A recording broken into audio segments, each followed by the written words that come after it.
Hello student, welcome back to Image in Physics. So today we are going to discuss our next topic, which is equivalent one body problem. So in our last lecture we discussed only introductory part of our classical mechanics topic, and as you know already that our topic name is central force field. So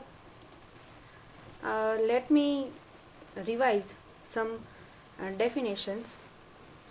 So these are the few definitions which we already discussed. That suppose the force acting on a particle of mass m has the properties that the force is always directed from m towards or away from a fixed point O.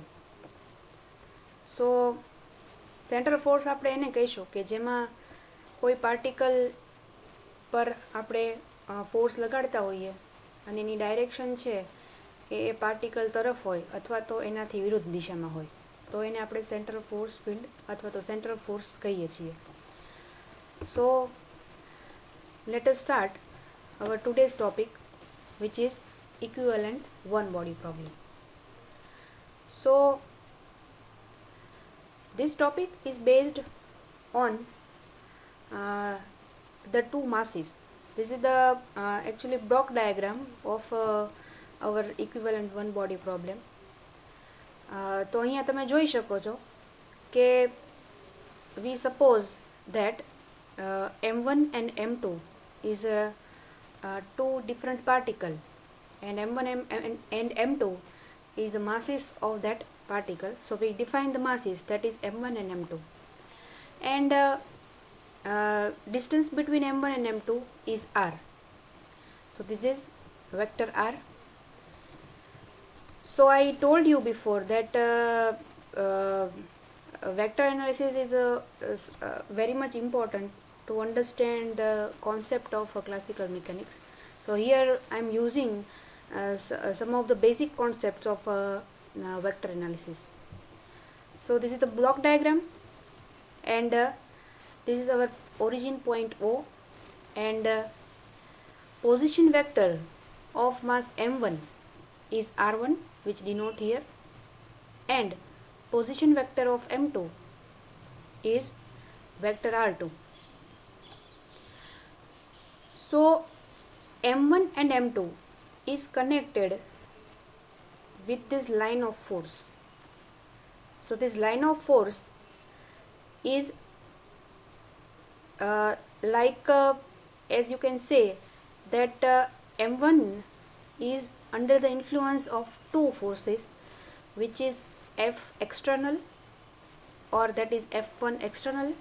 So F external is the total external force, and F12 internal is the internal force on particle m1.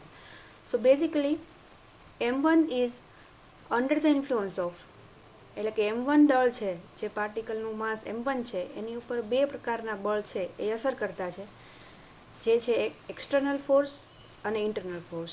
તેવી જ રીતે માસ m2, તો m2 પર પણ બે force છે અસર કરતા છે, internal force and external force. So as you can see here, the direction of force is given. So this is the direction of force, or you can say that this is the line joining between the two particle, and this is the line of force also. So હવે તમે ભણી ગયા છો આગળ કે જે line of force બનતી હશે બે દળ વચ્ચે, સો ત્યાં કોઈ એક સ્થાન ઉપર સેન્ટર ઓફ માસ છે એ ક્રિએટ થાય છે. સેન્ટર ઓફ માસ જેને આપણે દ્રવ્યમાન કેન્દ્ર કહીએ છીએ. So this is the imaginary point where we denote the center of mass of for this line of force. So m1 and m2 is our particle, and there will be some mass, that is m1 and m2, and m1 and m2 is experience two different forces, which is external force and internal force. And R, capital R, is the position vector of center of mass with respect to O. So this concept is basically made for or based on the mass of the particle, and in this concept we are actually using the Newton's law of motion, also the force equation which given by the Newton. So એ બધા ઇક્વેશનનો ઉપયોગ કરી આપણે solve કરશું. એટલે આ જે block diagram છે એને આપણે મગજમાં યાદ રાખવાનો છે. એટલે એના યુઝથી આપણે આગળની કેલ્ક્યુલેશન છે એ હવે કરશું. સો as I mentioned before that F external is a total external force acting on the system. So this is the whole system on which external force is acting, and internal is the total internal force. So what do you mean by, or what is the meaning of internal force? That we discuss here. So as I say early that R1 is a position vector of particle 1 and R2 is a position vector of particle 2. So what is the internal force? Is total internal force due to interaction between the two particles. So I said before that this is the line of force, line joining by the two particles, that is M1 M2. So this line is indicating the internal force between M1 and M2. So internal force will be creating with the help of interaction between two particles. It is also called as a gravitational force or a internal attraction between the two particles, because it has a distance between two particles also, which is denoted as R. So F1 external is the external force on particle 1 and F2 external is the external force of particle 2. Now what is external force? Suppose this is the imaginary system actually. Suppose we have another mass which is called M3 or M4 which present here. So અહીંયા જે cursor છે ત્યાં આગળ suppose કોઈ માસ છે that is a M3. So M1 માટે જો M2 ઉપર તમે આ ઇન્ટરનલ ફોર્સ ગણતા હો તો M2 પર M3 દ્વારા લાગતો ફોર્સ છે એ અત્યારે એક્સટર્નલ ફોર્સ હશે. But if we are considering the line of force for M1 and M3 like here, so M1 and M3 is in the influence of internal force, and at that particular moment M2 force is become external. So you can imagine that there are so many particles here, M2, M3, M4, and some of them are experiencing internal forces and some of the particle is experiencing external forces. તો એવું વિચારી શકાય કે M1 ઉપર બંને બાજુથી બળ લાગતું હશે, એક્સટર્નલ અને ઇન્ટરનલ. જો બળ સમતુલનમાં હશે તો પાર્ટિકલની મોશન છે એ સમતુલિત અવસ્થામાં રહેશે. પણ જો કોઈ એક ફોર્સ છે એનું ઇન્ફ્લુઅન્સ અથવા તો એનું મૂલ્ય વધશે તો પાર્ટિકલનું એક્સલરેશન છે એ રીતે ક્રિએટ થાય. આ કોન્સેપ્ટ છે એ આપણે પહેલાં પણ સ્ટડી કરી ગયા છીએ. So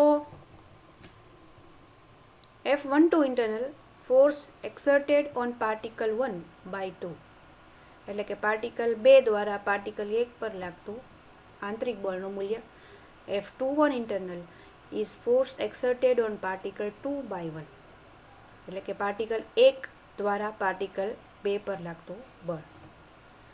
So the motion of an object is determined by the forces acting on it, not by the force exerted by it. એટલે કે કોઈ પણ કણ છે એની ગતિનો આધાર છે એ કોના ઉપર છે? તો કે બળ, એના ઉપર જે બળ લાગે છે એ બળને કારણે કણ છે એ ગતિ કરી શકે. કોઈ બોડી છે એને તમે મૂવ કરી શકો, એને મોશન આપી શકો. તો ટોટલ એક્સટર્નલ ફોર્સ માત્ર બે પાર્ટિકલનું ગણીએ. So that is F external is equal to F1 external plus F2 external. So that is total net external force. Now internal force માટે જો આપણે ન્યૂટન્સ થર્ડ લો એપ્લાય કરીએ, then it is a F12 internal is equal to minus F21 internal. તો ન્યૂટનનો ત્રીજો નિયમ છે એ તમે દરેક જાણો છો કે આઘાત અને પ્રત્યાઘાત પરસ્પર સમાન મૂલ્યના અને વિરુદ્ધ દિશાના હશે. તો negative sine is indicating the opposite direction of the force, but the magnitude of this force will be equal. એટલે કે આઘાત અને પ્રત્યાઘાત છે એ સમાન મૂલ્યના લાગશે. આઘાત અને પ્રત્યાઘાત શું કામ? તો the direction is in the opposite direction. So M1 પણ M2 ઉપર બળ લગાડશે અને M2 પણ M1 ઉપર બળ લગાડશે. તો અહીંયા તમે ન્યૂટનનો ત્રીજો નિયમ છે એ એપ્લાય કરી શકો. સો this is the net force. F12 internal is equal to F21 internal is equal to 0. તો બંને બળો સમાન હશે તો એનું જે પરિણામી મૂલ્ય હશે એ કેવું હશે? તો કે શૂન્ય હશે. So force being the action and the reaction. So that is a internal force which indicating the action and reaction force. So the total mass of the system is capital M. We are indicating the total mass here, that is a capital M, M1 plus M2. So this is the Newton's equation which you already know, that F is equal to ma.